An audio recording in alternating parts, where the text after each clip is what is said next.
Welcome back again to the part 2 of the pre-vetting orientation for the applicants for the 4th Parliament of Youth Impact Parliament Ghana of Youth Impact Movement. I'm John Samega.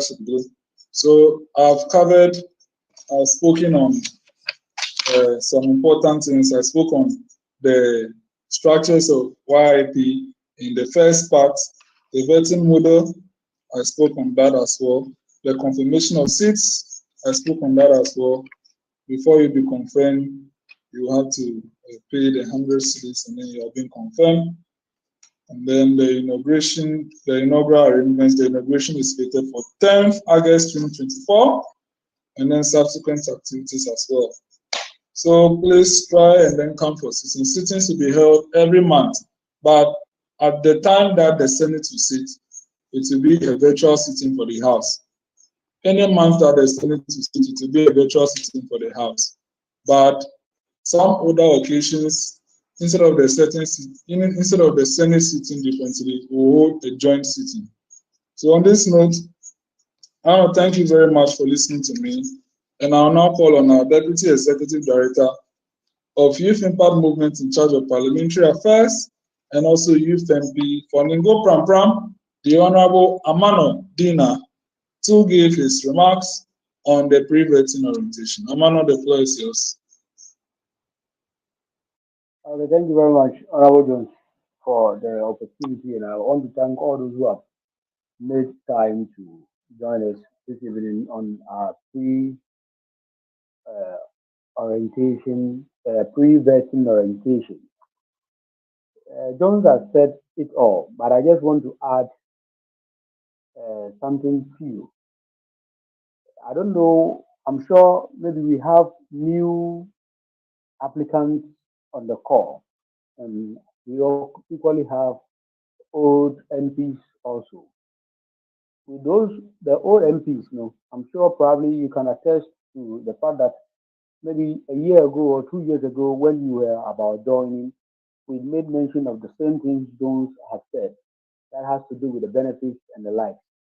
And I'm sure with your presence in the parliament, if you have equally observed for yourself what Youth Impact Parliament stands for. Our focus when we started this, that was 3 years ago, was to shape the leadership discourse as far as the youth space is concerned. Because Jones always disagree with me, but I still hold that particular assertion that with the way things are going among the youth space, if care is not taken, we are not the future leaders because we are not in any preparedness to take over the affairs of the hem of affairs from those in the mainstream politics. If not politics, leadership in general has to do with our churches, our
parliament that if you will not be able to come for a season, you've resolved that at least once in a while we'll hold a virtual season so that you can be able to participate. Because it is an equally good platform where you can equally learn. I want to say that If you know that along the line you will lose interest, please don't apply. I beg. Let me speak to you. I say, God, I beg you, please don't apply because you are going to occupy the vacancy where people who will want to learn will occupy that particular space. You occupy that space for those people, and it is very important. Now, the inaugural levy that John spoke about, which is the 50 cities inaugural levy, and then the second session levy, 50, 50, 100 cities. Please, we don't have any source of funding from anywhere. And these are the funds that we put together to run the group. So if you don't pay, then you are putting the whole association in dismay. As I'm speaking right now, we owe Jones plenty money that we are yet to remit back to him. And one person cannot continue to finance the activities of the group or the movement. What if, let's say, the unfortunate incident happened that we don't pray for, but let's say it happens? Does that mean that the finances of the movement is going to start and we are not going to move forward? So, as Jones has rightly said, and then this year, as we met to discuss before opening nominations, we resolved that you have to pay your inaugural levy and that of the second session levy before you will be assigned a seat. And we mean that we want to do that in order for us to uh, mitigate the challenges that we've had in the second and the third parliament as far as payment of those dues are concerned. So please, I want to beg all of you. Please, I want to beg all of you to begin putting your monies together in order for you to be able to pay. Now, John wanted to touch on the benefits, but it looks like he had skipped some. I will touch on the benefits and then I'll bring my remarks to an end. The benefits are enormous. I particularly have benefited from youth impact parliament, so as other members who are on the call presently. Every season, we invite resource people to speak to us. And I had the privilege, on one, to speak to a whole lot of people that on a normal day, I'm not going to get the opportunity to speak to them if hadn't been youth impact parliament. We've spoken to, uh, let's say, one, two, three, yes, three MPs in the Boulder region. That is MP for Sugakope, that is Honorable Woyome. We had Honorable Bedra, that is Whole West. We had Honorable Kuru, that is Whole Central. We had Honorable Peter Nochukose, who happens to be one of our patrons, speaking to us. We had Honorable Divine Boston, the current municipal chief executive for whole municipal assembly and the current MPP parliamentary candidate for whole central, spoke to us. We had businessmen and women speaking to us. We had the current special aid to the Right Honorable Speaker of Ghana's Parliament. I forgot his name. Honorable Kofi Ato, who happens to be the first MP of whole central, coming to speak to us and teaching us the way they had gone through to be who they are today. So when you sit at a sitting where these people are speaking to you, you realize that you go for conferences that is being, which is a paid conference, whereby we have to buy tickets to go and sit down to listen to these resource people. But at Youth Impact Parliament, you get it for free. And we are benefited. We had this we had one academician, Dr. Harrison, who happens to be a lecturer at the EP University in Ho, speaking to us about how Ghana's parliament came about.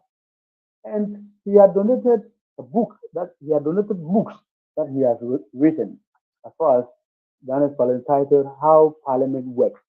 I'm sure I had my copy. He donated about 10 copies to us. That was in the second parliament. I have my copy currently with me here to read.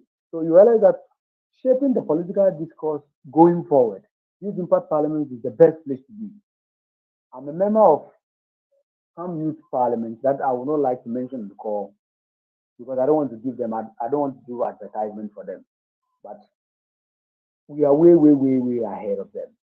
Way, way, way, way ahead in terms of what's the name, seriousness, in terms of capacity building, in terms of giving you the opportunity to learn, unlearn, and a whole lot. Last year, we visited Ghana's parliament, met the MPs, we met a whole lot of people who spoke to us. On a normal day, you can't just wake up and say you are going to Ghana's parliament to go and, how do I put it, visit them. No, no, no. It can happen individually. But we had the opportunity to sit in the public gallery where Right Honorable Aban Bagwin acknowledged our presence. And it was on GTV. I quite remember when GTV aired that particular news that day. I had friends who called me, hey, we've seen you on TV today. Hey, the thing you are doing is not a joke. Yeah. And that is all it is about. So you don't know whom you'll be meeting as far as the Impact Parliament is concerned. Really, I'm sure that when I stand for president one day, all members of youth parliament are going to vote for me, irrespective of your political color, because you know what I'm capable of, and probably I know what you are capable of. So it is not going to be, it is not just a movement where we meet every once a month to discuss and hold virtual sessions. It is actually a movement where we know that if today Honorable Adamu Usman, whom I can vote for any day, is contesting for Ashaiman seat, that I know that with the training and then what we've learned from Youth Impact Parliament, he is well resourced to go into Ghana's parliament and perform. It is the whole Youth Impact Parliament that is going to storm Ashaiman to go and campaign for him.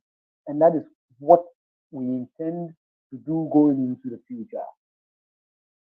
So I'm begging all of you that once you are coming on board, it is a serious place where we all learn. It is a serious place where we learn a lot of stuff. Because we had testimonies whereby one member of ours, I'm sure, I don't know whether he's on the call currently, Honorable Dixon, who happens to be the minority chief whip. Before he joined, speaking in public is a problem. But today, that boy can stand in public and debate, even debate me and so down. And I feel happy when I see him because on normal day, when he started, when you give him microphone, how to mention his name to put sentence together and introduce himself is a problem. But through using part parliament, and I'm sure we have a lot of members of such. So my friends and members and colleagues who are on the call currently, using part parliament is a place to be.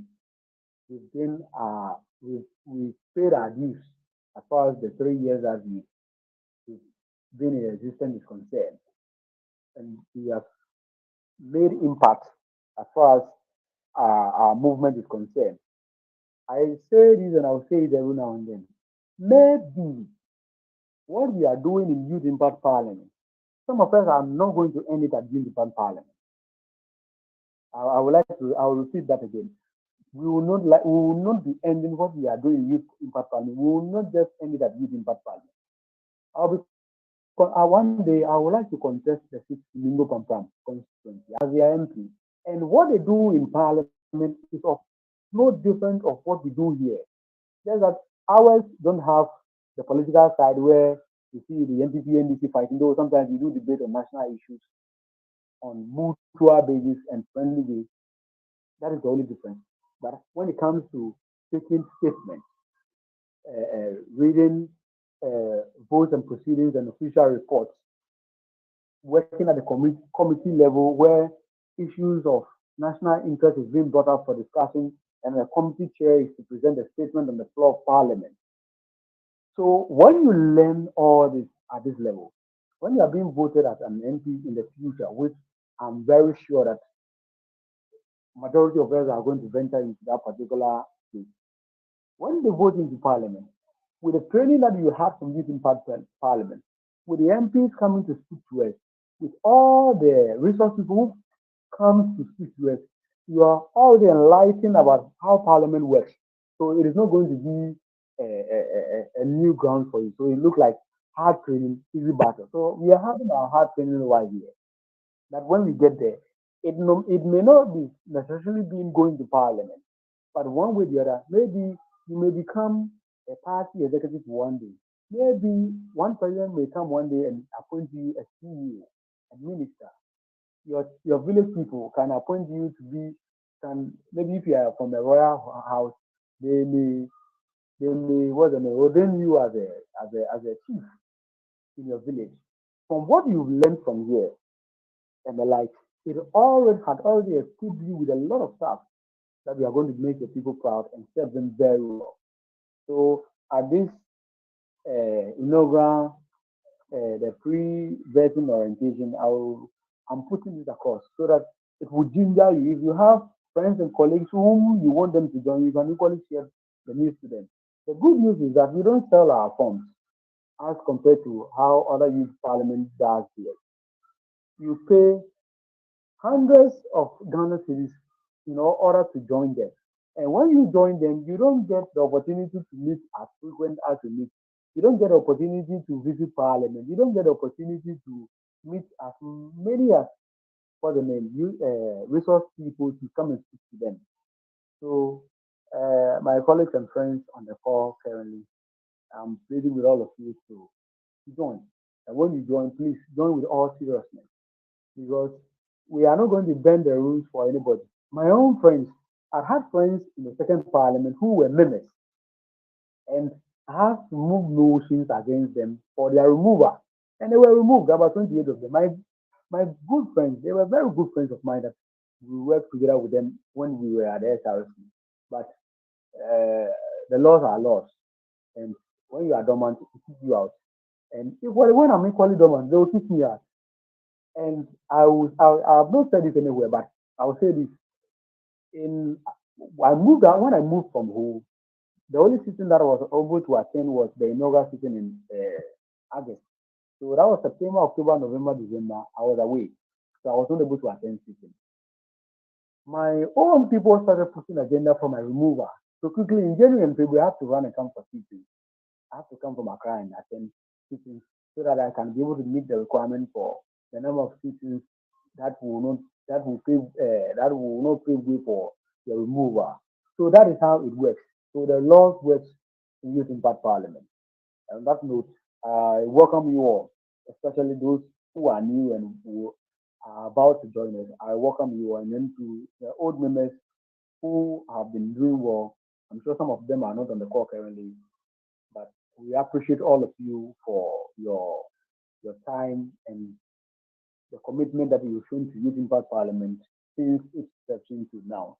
So, my people, I thank you all. Thank you very much, Right Honorable Speaker, and I thank you all for your attention. Thank you very much, the Deputy Executive Director of Youth Impact Movement in charge of parliamentary affairs. He handles Youth Impact Parliament itself with the Ghanaian chapter, India chapter, Namibia chapter, and Uganda chapter. He manages all of them. So thank you very much for adding up onto what I said. The next remarks will come from Adam Usman, who is a youth MP for Ashaiman. Yes, yeah. Before Honorable Adam Osman comes in, I forgot to add. Honorable John just made mention of it. We have chapters in 5 countries as we speak currently. So they are far and seeing the good work that we are doing here. And those were the countries Honorable Jones mentioned. We are just a small group based in Ho, but based on our viability and the work we do, people afar are seen, and then a chapter had been created. And it is our focus that by the year 2027, we should be able to be in almost all the African countries, especially the Francophone African countries, the English speaking ones, because the French countries, English is a barrier kind of a thing. So the challenge, but the Francophone African countries, it is our hope by the year we should be able to cover almost all, if not all, almost all. So you are at the right place. Let nobody deceive you that you are not at the right place. You are at the right place. And more so, you meet more beautiful girls. So those who want to, those who are preparing to marry, more beautiful. You meet intellectual women, nice ladies there. It's also part of the package. So please, John, thank you very much, Honorable John. Yes, thank you very much once again, Deputy Executive Director. So we'll now move on to hear remarks from our youth MP for Ashaiman. He is also the chairperson of the Committee on Foreign Affairs. So we'll now hear remarks from him on the pre-vetting inauguration, pre-vetting orientation. Honorable Usman, floor is yours. Good evening, everyone on this call. Mr. Speaker, thank you for the opportunity. I think you have said all, and Honorable Amanor, David Narh, has also finished everything spot on. You all talk about capacity building, how to make ourselves better. Um, I can attest to the fact that YIP has given me a platform to grow, in a sense that I can be able to speak in front of people. Remember last 2 years, somewhere last 2 years, there was a gathering and I raised my hand and I was called. I stood up and saw the people over there. And I just sat down. I forgot what I was about to say. It just vanished. I had to sit down and the embarrassment on me, Charlie, it wasn't easy. But YIT has provided a platform where today I can say I'm bold enough. Like the zero is there. I can speak on issues and everything. You heard they said you have other chapters. Look at the parliament. The vision started on 8th May 2021. Small group from who, and we are now going international. If you join earlier, you have India, Namibia, Uganda, and other chapters. And if you are going international, meaning what we are doing here, even though we will see it as like we are trying to build something, but it's bigger than we think. We are doing greater than we think. So what I want to say is you joining this this movement or this parliament is not a waste of time and you'll never regret it.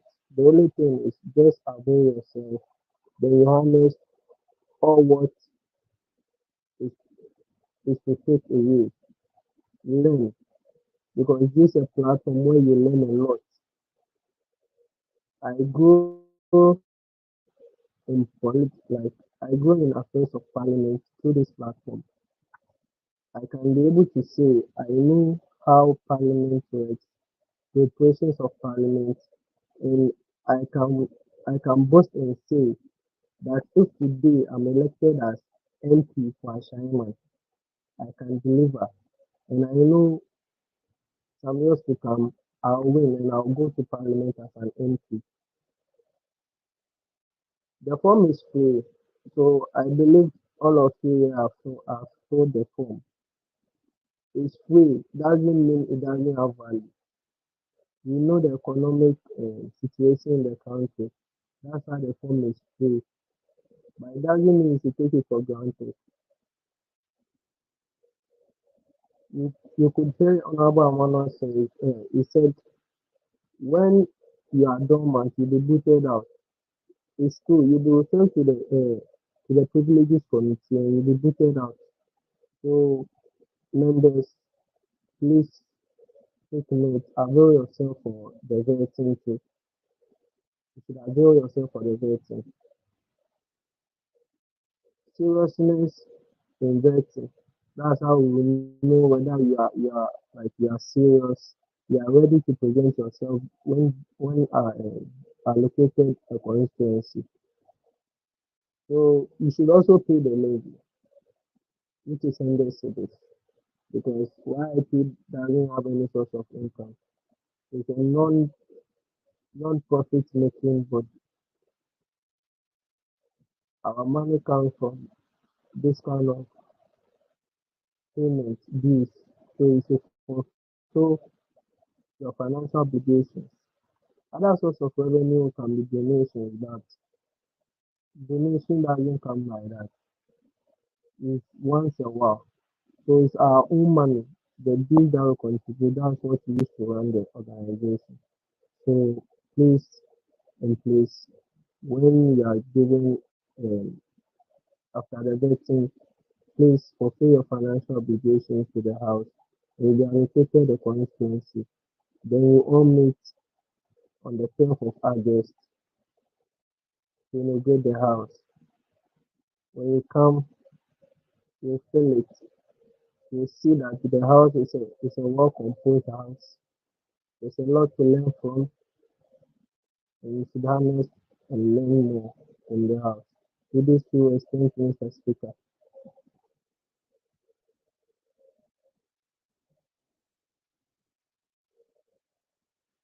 Yes, thank you very much, the YIP for Ashaiman, for your remarks. He has actually covered all the things that I couldn't cover in the first part. So I want to thank Amanor and then Adam Usman for filling up the loopholes in my earlier presentation. So, honorable members, the floor is now open for questions. Please, if you have a question, you can raise your hand and then I'll call you. Raise your hand like this, and then I'll call you to ask your question.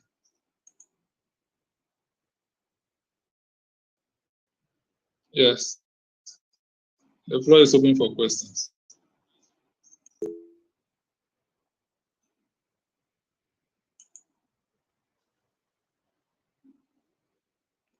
Okay, so I can see that